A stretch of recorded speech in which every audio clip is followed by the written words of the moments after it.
연말연시를 강타한 매서운 한파가 우리나라를 냉동고 속으로 밀어넣고 있습니다. 강원도 하천 광덕산의 기온이 영하 20.8도까지 떨어졌습니다. 바람까지 강해 체감온도는 무려 영하 32도입니다. 일반적인 냉동고 온도가 영하 18도인 것을 감안하면 냉동고보다 더 추운 날씨입니다. 이 한파는 대체 언제까지 계속될 것인가? 상공 5,500m 기압골의 움직임을 추적해 보도록 하겠습니다. 2026년 1월 1일 목요일 06시 기상청 특보 현황입니다. 강원도 해안에 건조경보가 발효되었습니다. 강원도 거의 전 지역과 경기 북부, 경북 북부에 한파경보가 내려졌습니다. 한파주의보 영역은 중부지방 전역으로 확대되고 있습니다. 울릉도 독도에는 강풍주의보와 대설주의보가 동시에 발효되었습니다. 우리나라 넓은 해역에 풍랑주의보가 내려졌습니다. 위험기상 5종류의 기상특보가 동시에 발효된 상황입니다. 서울 중구의 기온이 영하 15.1도, 체감온도가 영하 19.5도까지 내려갔습니다. 대전이 영하 13.3도, 광주가 영하 9.7도를 기록했습니다. 부산도 영하 4.2도로 떨어졌습니다. 제주도 한라산 1,900m 고지가 영하 15.6도입니다. 전국이 냉동창고 안에 들어간 것 같습니다. 그런데 흥미로운 것은 동해안 지역입니다. 강릉이 영하 1.3도, 포항이 영하 2.7도로 서쪽 내륙 지역보다 다소 높습니다. 따뜻한 동해바다의 영향입니다. 하지만 강한 북서풍이 태백산맥을 넘어 불어오면서 건조경보가 발효되었습니다. 상대 습도가 20% 이하로 떨어진 곳도 있습니다. 1월 1일 목요일 12시 지상 일기도를 보도록 하겠습니다. 우리나라 서쪽에 거대한 시베리아 고기압이 자리 잡고 있습니다. 중심 기압이 1048헥토파스칼입니다. 겨울 동장군입니다. 동쪽에는 알류시움 저기압이 위치하고 있습니다. 중심 기압이 980헥토파스칼까지 낮아졌습니다. 이렇게 해서 매우 강한 서구동적 기압 배치가 만들어졌습니다. 겨울철 한파를 가져오는 전형적인 패턴입니다. 등압선 간격을 살펴보도록 하겠습니다. 우리나라 부근 등압선이 매우 촘촘하게 배열되어 있습니다. 등압선 간격이 좁다는 것은 기압 경도가 크다는 의미입니다. 기압 경도가 크면 바람이 강하게 됩니다. 서해상 한 지점을 확대해보니 풍속이 17m/s가 나옵니다. 일반적으로 풍속이 1m/s 증가할 때마다 체감온도는 1도씩 낮아집니다. 체감온도가 영하 25도 이하로 내려가면 피부가 노출될 경우 30분 이내에 동상에 걸릴 수 있습니다. 동해에 대량의 눈구름이 발생하고 있습니다. 이 눈구름대가 울릉도 독도를 덮고 있습니다. 서해에도 줄무늬 구름이 나타나고 있습니다. 따뜻한 바다와 차가운 공기 사이에 해기차로 인해 발생하는 눈구름입니다.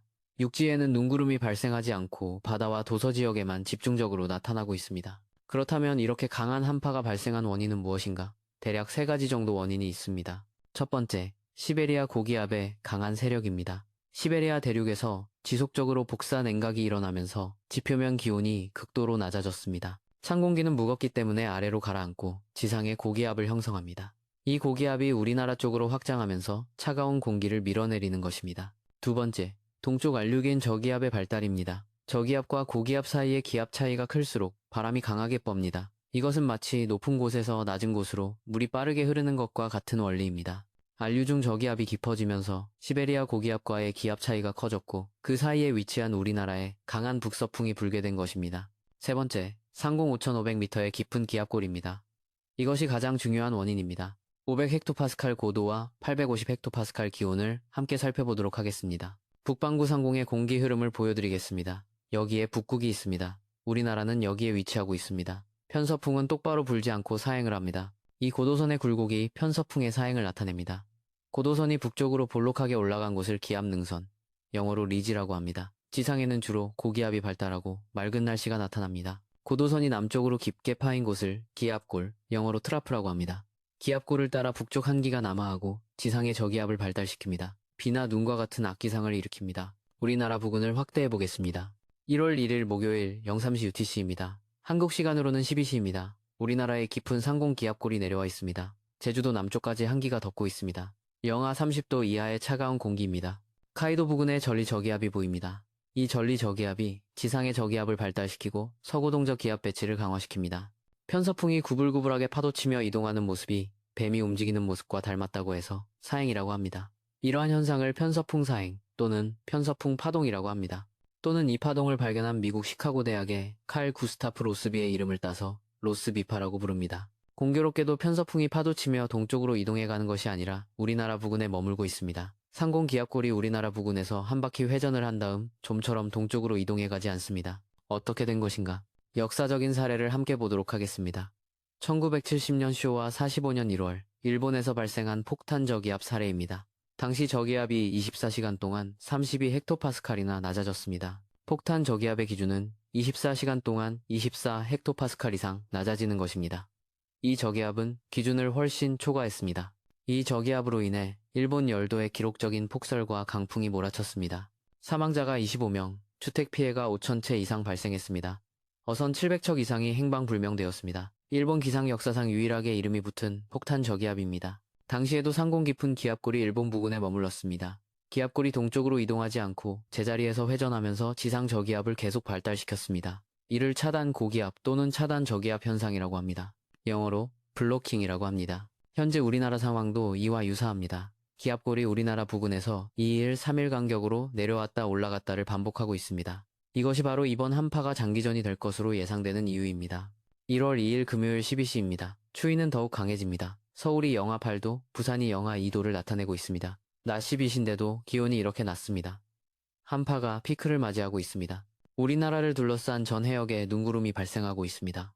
서해도서 지역과 제주도, 울릉도 독도에 눈이 내릴 것 같습니다. 이날은 전 해역에 매우 강한 바람이 냅니다. 제주도 부근을 확대해보니 풍속이 21m/s가 나옵니다. 여객선이나 항공편 운항에 큰 지장이 있을 것 같습니다.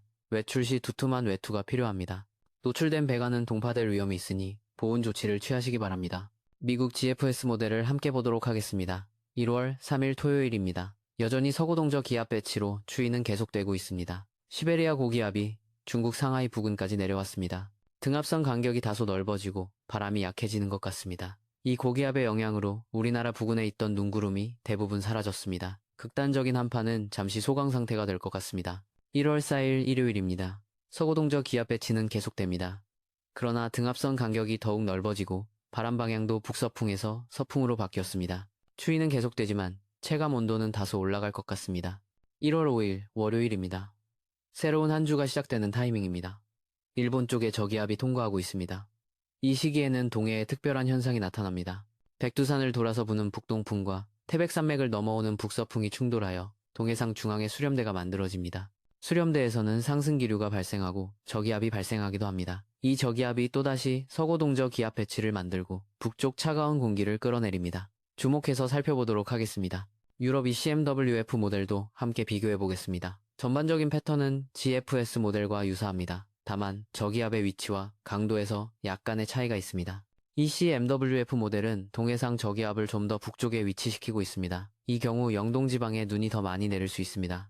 상공 850헥토파스칼 기온을 함께 보도록 하겠습니다. 지상에서 약 1500m 상공의 기온입니다. 1월 6일 화요일 우리나라 상공에 여전히 영하 20도 이하의 한기가 머물고 있습니다. 이 한기가 빠져나가지 않는 한 추위는 계속될 것입니다. 그렇다면 이 한파는 언제까지 계속될 것인가? 기상청 중기 예보를 보도록 하겠습니다. 1월 7일 수요일부터 1월 11일 일요일까지 5일간의 예보입니다. 서울 기준으로 최저 기온이 영하 7도에서 영하 8도, 최고 기온이 영하 1도에서 영하 2도로 예상됩니다. 평년보다 5도에서 7도 정도 낮습니다. 대전은 최저 기온 영하 9도에서 영하 10도, 최고 기온 영하 2도에서 영하 3도입니다. 광주는 최저 기온 영하 6도에서 영하 7도, 최고 기온 1도에서 2도입니다. 부산은 최저 기온 영하 3도에서 영하 4도, 최고 기온 4도에서 5도로 예상됩니다. 강릉은 동해의 영향으로 다소 높습니다. 최저 기온 영하 2도에서 영하 3도, 최고 기온 6도에서 7도입니다. 그러나 강한 양간지풍이 불면서 건조특보가 계속될 것 같습니다. 산불 위험이 높으니 각별히 주의하시기 바랍니다. 제주도는 최저 기온 2도에서 3도, 최고 기온 7도에서 8도로 예상됩니다. 제주도도 평년보다 낮은 기온입니다. 한라산 고지대에는 눈이 내릴 것 같습니다. 1월 중순까지는 이러한 한파 패턴이 지속될 것으로 보입니다. 상공 기압골의 위치를 계속 주시해야 합니다. 기압골이 동쪽으로 빠져나가야 한파가 누그러질 것입니다. 지금으로서는 1월 15일 전후가 되어야 기압골이 이동할 가능성이 보입니다. 건강관리에 각별히 유의하시기 바랍니다. 외출 시에는 모자와 목도리, 장갑을 착용하시고 내복과 두툼한 외투로 체온을 유지하시기 바랍니다. 실내외 온도 차이가 크니 급격한 온도 변화에 주의하시기 바랍니다. 특히 심혈관 질환이 있으신 분들은 아침 운동을 자제하시는 것이 좋습니다. 수도 계량기와 보일러 배관 등 노출된 시설물의 동파 방지에도 신경 쓰시기 바랍니다. 장시간 외출 시에는 보일러를 외출 모드로 설정하시고 수도꼭지에서 물을 조금씩 흘려보내는 것이 동파 방지에 도움이 됩니다. 차량 운행 시에는 스노우 타이어나 체인을 준비하시기 바랍니다.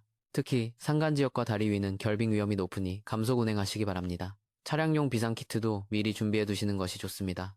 동해안 지역은 건조특보가 계속되고 있습니다. 작은 불씨도 큰 화재로 이어질 수 있으니 각별히 주의하시기 바랍니다. 논밭에서 쓰레기를 태우는 행위는 절대 삼가시기 바랍니다. 축산 농가에서는 가축 동사 방지에 만전을 기하시기 바랍니다. 축사 내부 온도를 적정하게 유지하시고 환기에도 신경 쓰시기 바랍니다. 비닐하우스도 보온 덮개를 덮고 난방시설을 점검하시기 바랍니다. 어업 종사자분들은 기상특보를 수시로 확인하시고 무리한 출항을 자제하시기 바랍니다. 풍랑주의보가 발효 중인 해역에서는 조업을 중단하시기 바랍니다. 동해상에서는 물결이 3m에서 5m까지 높게 일 것으로 예상됩니다. 울릉도 독도 해역은 특히 주의가 필요합니다. 대설주의보와 강풍주의보가 동시에 발효되었습니다. 적설량이 20cm 이상 예상됩니다. 시간당 5cm에서 7cm씩 쌓일 것으로 보입니다. 여객선 운항이 전면 중단될 가능성이 높습니다. 울릉도 주민 여러분께서는 식량과 생필품을 미리 확보해 두시기 바랍니다. 동해안 지역에서는 양간지풍이 강하게 맵니다. 태백산맥을 넘어 동해안으로 불어내려오는 고온 건조한 바람입니다. 강릉과 삼척, 울진 등 영동지방에서 상대 습도가 20% 이하로 떨어질 것 같습니다. 산불 위험이 매우 높으니 각별히 주의하시기 바랍니다. 그런데 1월 6일 화요일 이후에는 변화가 있을까요? 500헥토파스칼 일기도를 다시 살펴보겠습니다. 우리나라 서쪽으로 새로운 기압 능선이 다가오고 있습니다. 이 기압 능선이 우리나라를 지나가면 상공 기압골이 동쪽으로 밀려날 수 있습니다. 하지만 기압 능선의 세력이 약합니다. 기압골을 완전히 밀어내기에는 힘이 부족해 보입니다. 1월 7일 수요일, 새로운 저기압이 중국 대륙에서 발생합니다. 이 저기압이 동해로 진출하면서 또다시 서구동저 기압 배치를 강화시킵니다. 1월 7일부터 9일까지 사흘간 다시 강한 한파가 올 것으로 예상됩니다. 이 시기에 중부지방 내륙에 눈이 내릴 가능성이 있습니다. 적설량은 5cm에서 10cm 정도로 예상됩니다. 눈이 내린 후에는 기온이 급격히 떨어집니다. 눈이 녹지 않고 그대로 얼어붙으면서 빙판이 됩니다. 출퇴근길, 교통사고 위험이 높아집니다. 차량 운행 시 안전거리를 충분히 확보하시고 급제동을 삼가시기 바랍니다. 1월 10일 전후에 상공기압골이 약간 동쪽으로 이동할 조짐이 보입니다. 하지만 완전히 빠져나가는 것은 아닙니다. 앞뒤로 왔다 갔다 하는 패턴이 1월 중순까지 이어질 것으로 보입니다. 장기 예보 모델들을 종합해보면 1월 20일 전후가 되어야 상공기압골이 동쪽으로 완전히 빠져나갈 가능성이 높습니다. 하지만 장기 예보는 불확실성이 큽니다. 대기 상태는 매우 복잡하고 작은 변화에도 민감하게 반응합니다. 따라서 매일매일 최신 기상 정보를 확인하시는 것이 중요합니다. 기상청 누리집과 날씨 누리 앱을 수시로 확인하시기 바랍니다. 지역별 대비 요령도 달라집니다. 중부지방은 한파와 대설에 중점을 두시고 제설 장비를 준비하시기 바랍니다. 남부지방은 한파 대비에 집중하시기 바랍니다. 산간지방은 고립 위험에 대비해 비상식량을 확보하시기 바랍니다. 도시지역에서도 방심하시면 안 됩니다. 수도 간 동파는 도시에서도 자주 발생합니다. 특히 북향 아파트나 고층 아파트의 경우 주의가 필요합니다. 계량기암에 보온재를 설치하시고 장시간 집을 비우실 때는 수도꼭지를 살짝 열어두시기 바랍니다. 독거 어르신이나 취약계층에 대한 관심도 필요합니다. 이웃 간의 안부를 확인하시기 바랍니다. 난방비 부담으로 실내 온도를 낮추시는 분들이 계실 수 있습니다. 저체온증 위험이 있으니 주의하시기 바랍니다. 이번 한파는 강한 바람과 건조한 날씨, 그리고 장기간 지속되는 것이 특징입니다. 체력 소모가 크고 면역력이 떨어지기 쉽습니다. 손 씻기와 마스크 착용 등 개인 위생 관리에 신경 쓰시기 바랍니다. 충분한 수분 섭취도 중요합니다. 물을 자주 마시시고 과일과 채소를 충분히 섭취하시기 바랍니다. 규칙적인 생활과 충분한 수면도 면역력 유지에 도움이 됩니다. 무리한 야외 활동은 자제하시고 실내에서 가벼운 운동을 하시기 바랍니다. 상공 기압골의 움직임에 따라 한파의 강도와 지속 기간이 달라질 수 있습니다. 앞으로 기압골이 어떻게 움직일지 계속 지켜볼 필요가 있습니다. 다음 주에도 계속해서 상세한 분석을 드리도록 하겠습니다. 아무쪼록 건강관리에 유의하시고 따뜻하고 안전한 한 주 보내시기 바랍니다.